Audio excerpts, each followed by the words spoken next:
Hello everyone, आज हम start करने जा रहे हैं एनवायरमेंट साइंस की क्लास 4th। आई होप आपको अच्छी लगेगी। इसमें हम एटमॉस्फेयर के अलावा जो 3 और मेन कंपोनेंट्स थे एनवायरमेंट के, उनके बारे में स्टडी करेंगे। अगर आपको अच्छी लगे तो लाइक करना, कमेंट करके बताना कि कैसी लगी, और दी गई नॉलेज को शेयर करना ताकि और लोग भी इस नॉलेज का लाभ उठा पाएँ।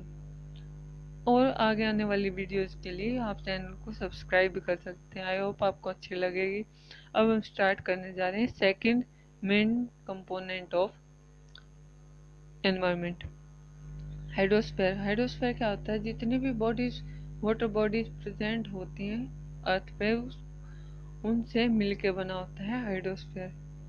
और जो वाटर बॉडीज क्या क्या होती हैं? सीज है, जैसे कि रिवर्स हैं, लेक्स हैं, पॉन्ड्स हैं, स्ट्रीम्स हैं, ओशियंस हैं। तो ये हाइड्रोस्फीयर अर्थ का कितना पार्ट कवर करता है? 70%। और जो ये हाइड्रोस्फीयर है, इसमें जो वाटर है वो फ्रोजन पार्ट में भी, फ्रोजन फॉर्म में भी होता है, यानी कि जमी हुई स्थिति में। और जो ये फ्रोजन पार्ट है वो किस चीज का बना होता है? आइस कैप्स का, आइस ग्लेशियर्स का, आइसबर्ग्स का। और जो ये फ्रोजन पार्ट हाइड्रोस्फीयर का, इसे क्या कहते हैं? क्रायोस्फीयर। और जो वाटर की मूवमेंट है हाइड्रोस्फीयर में, उसको क्या कहते हैं? Water cycle. ये साइकिल की फॉर्म में मूव होता है। जो वाटर कलेक्ट होता है, पहले क्या किस चीज में कलेक्ट होता है? क्लाउड्स की फॉर्म में। फिर जो क्लाउड्स से क्या होता है, जो वाटर है वो रेन या स्नो की फॉर्म में अर्थ पे आता है। और फिर क्या होता है, जो अर्थ पे जो वाटर आया था रेन या स्नो की फॉर्म में, वो रिवर और लेक्स में कलेक्ट हो जाता है। और फिर जो रिवर और लेक्स से क्या होता है, जो वाटर है वो इवेपोरेट होकर वापस एटमॉस्फेयर में चला जाता है। और ये प्रोसेस लगा रिपीट होती रहती है, और इसे क्या कहते हैं? Water cycle. और जो डिस्ट्रीब्यूशन होती है अर्थ पे वाटर की, वो डिफरेंट डिफरेंट होती है। जैसे कि सैलाइन वाटर 97.5% प्रेजेंट होता है, 2.5% क्या है? फ्रेश वाटर प्रेजेंट होता है। जो फ्रेश वाटर है वो हमारे काम का होता है, सैलाइन वाटर हमारे काम का नहीं होता। तो हम फ्रेश वाटर का यहाँ पे इन्होंने 3 पार्ट में और डिवाइड किया गया है। ये ग्लेशियर फॉर्म में भी होता है, जिसमें 68.7% पार्ट फ्रेश वाटर का होता है, और 30.1% ग्राउंड वाटर में होता है फ्रेश वाटर का पार्ट। और जो बाकी बचा 1.2% वो सरफेस फ्रेश वाटर होता है।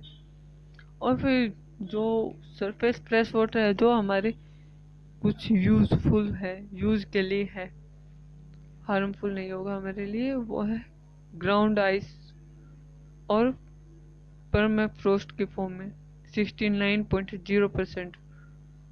और 20.9% कहाँ पे प्रेजेंट है? लेक्स में।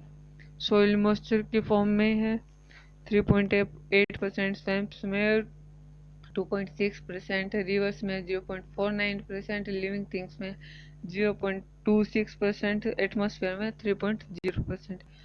अब हम पढ़ेंगे वाटर साइकिल के बारे में कि हाँ, वाटर साइकिल यानी कि जो वाटर की मूवमेंट है वो कैसे कैसे होती है और कितने स्टेप्स होते हैं इसमें। जैसे कि प्रेसिपिटेशन है, ट्रांसपिरेशन है, रन ऑफ है, कंडेंसेशन है, इवेपोरेशन है। ये स्टेप्स हैं वाटर साइकिल के। इसमें क्या होता है कि पहले क्या होता है, जो वाटर है वो क्लाउड इवेपोरेट होके वाटर वेपर के फॉर्म में क्या होता है?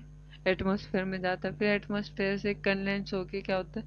क्लाउड की फॉर्मेशन होती है। फिर क्लाउड से क्या होता है? प्रेसिपिटेशन होती है, तो रेन या स्नो की फॉर्म में ग्राउंड सरफेस पे आता है। तो कुछ वाटर क्या होता है?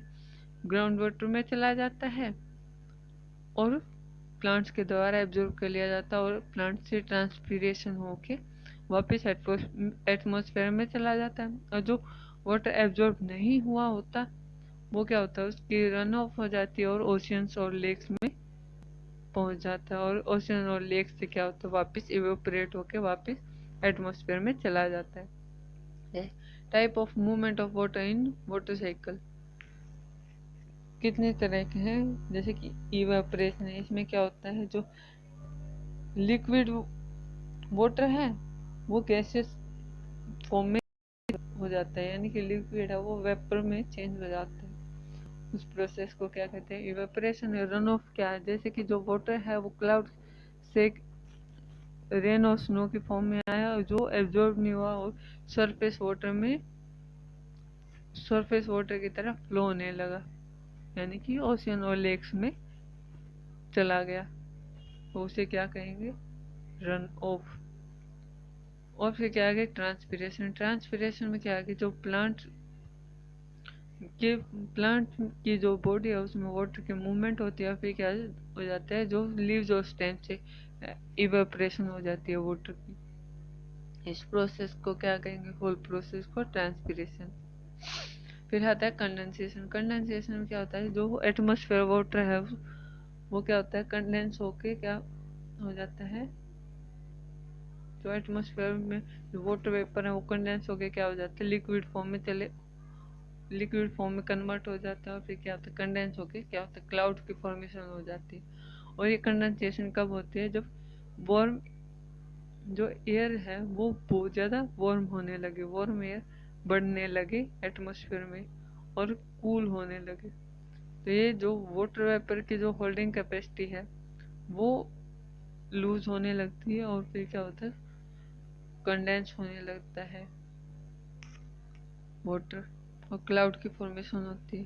फिर क्या, प्रेसिपिटेशन। प्रेसिपिटेशन एक प्रोडक्ट है कंडेंसेशन का। इसमें क्या होता है, जो कंडेंस हुआ जो वाटर है वो क्या होता है, क्लाउड से क्या होता है, नीचे अर्थ सरफेस पे आ जाता है, किस फॉर्म में, प्रेसिपिटेशन के फॉर्म में। प्रेसिपिटेशन की फॉर्म ड्रीजल भी हो सकती है, रेन भी हो सकती है, स्लीट भी हो सकती है, स्नो भी, आइस भी, और पेलेट्स भी, ग्रेन्यूल्स भी, और हेल्स भी, यानी कि ओले वगैरह। फिर आता है third main component of environment, lithosphere. Lithosphere क्या है, रॉक मटेरियल की बनी होती है, और जो ये लिथोस्फेयर ये सॉलिड होती है और आउटर पार्ट होती है अर्थ की, और इसके 3 मेन लेयर होती है, क्रस्ट, मेंटल और कोर। जैसे कि ये डायग्राम में दिखाया हुआ है कि पहले क्या है, क्रस्ट है। क्रस्ट भी 2 तरह की दिखाई हुई है, कि कॉन्टिनेंटल क्रस्ट और एक ओशियनिक क्रस्ट है। फिर है कि जो मेंटल है, वो ऑरेंज कलर में दिखाई हुई है, ये मेंटल है क्रस्ट के बिलो साइड।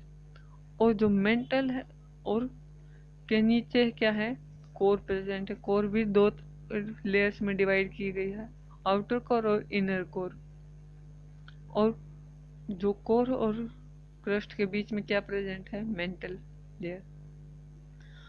अब हम पढ़ेंगे क्रस्ट के बारे में। जो क्रस्ट लेयर है वो आउटर मोस्ट लेयर होती है, इसकी डेप्थ 32 से 40 किलोमीटर होती है, ये थिनर लेयर होती है। और इसकी जो अपर मोस्ट लेयर है वो सीएल की बनी होती है, यानी कि ये नहीं, मतलब कि इसकी जो अपर मोस्ट लेयर है उसको सीएल कहते हैं। और ये किस चीज़ की बनी होती है, सिलिकॉन और एल्यूमिनियम की। और जो बॉटम लेयर है क्रस्ट की वो सीमा होती है, सीमा कही जाती है। और ये किस चीज़ की बनी होती है, सिलिकॉन और मैग्नीशियम की। जो क्रस्ट है वो आगे 2 पार्ट में डिवाइड होते हैं, 2 मेजर पार्ट में, जिसमें कि एक तो कॉन्टिनेंटल क्रस्ट है और एक ओशियनिक क्रस्ट है।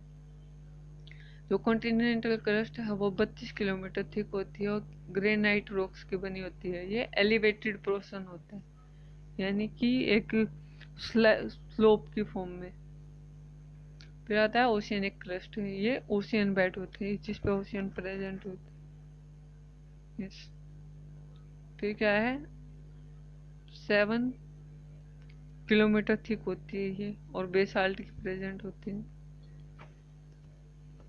फिर आता है मेंटल लेयर, ये क्रस्ट के नीचे प्रेजेंट होती है और क्रस्ट से इसका घनत्व ज्यादा होता है, यानी कि डेंस ज्यादा होती है क्रस्ट से।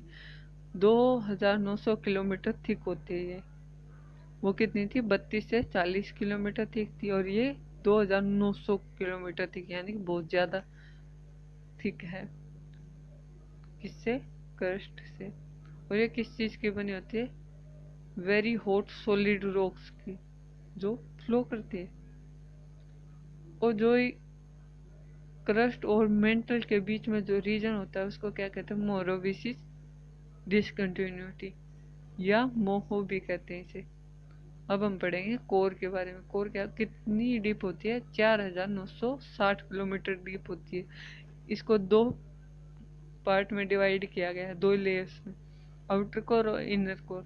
आउटर कोर 2270 किलोमीटर थिक होती है और ये जो इंटेंस हीट से जो निकल और आयरन मेल्ट हो जाते हैं उनसे बनी होती है।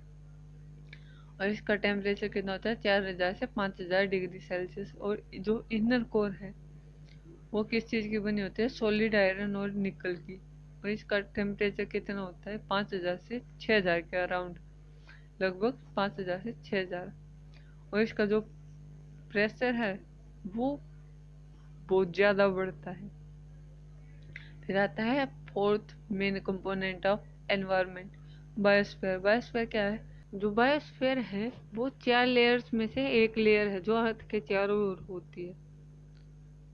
जो बायोस्फीयर है वो यूनिक है इसमें, क्योंकि इसमें लाइफ प्रेजेंट होती है, यानी कि ये अर्थ का लाइफ जोन है और ये बहुत ज़्यादा इम्पोर्टेंट है एनवायरनमेंट के लिए। इसमें क्या है कि हर एक लोकेशन पे जो भी इंटीग्रेटेड सिस्टम के जो स्ट्रक्चर और फंक्शन को रेगुलेट करने के लिए कुछ बेसिक प्रिंसिपल्स होते हैं और इसे क्या कहते हैं? इकोसिस्टम। जो ये कंपोनेंट्स हैं इकोसिस्टम के वो बायोटिक भी होते हैं, यानी कि लिविंग भी होते हैं, और अबायोटिक भी होते हैं, यानी कि नॉन लिविंग भी होते हैं। और जो ये बायोस्फीयर है ये एक बहुत बड़ा इकोसिस्टम है और इतने बड़े इकोसिस्टम को हैंडल करना डिफिकल्ट होता है, तो इसीलिए इसको कुछ सब डिविजन्स में डिवाइड किया गया है, यानी छोटे छोटे इसके पार्ट बनाए गए हैं इकोसिस्टम के। कौन से? जैसे कि फॉरेस्ट इकोसिस्टम है, डेजर्ट इकोसिस्टम है, ग्रासलैंड इकोसिस्टम है, क्रॉपलैंड इकोसिस्टम है। ऐसे ही और भी बहुत सारे इकोसिस्टम हैं जिनसे मिलकर क्या बनता है? पूरा बायोस्फीयर बनता है। थैंक यू ऑल मेरी सुनने के लिए। आप, आई होप आपको मेरी वीडियो अच्छी लगी होगी और हम यही आशा करते हैं कि आपके हमारी जो ये नॉलेज दी गई है वो काम आए। Thank you all.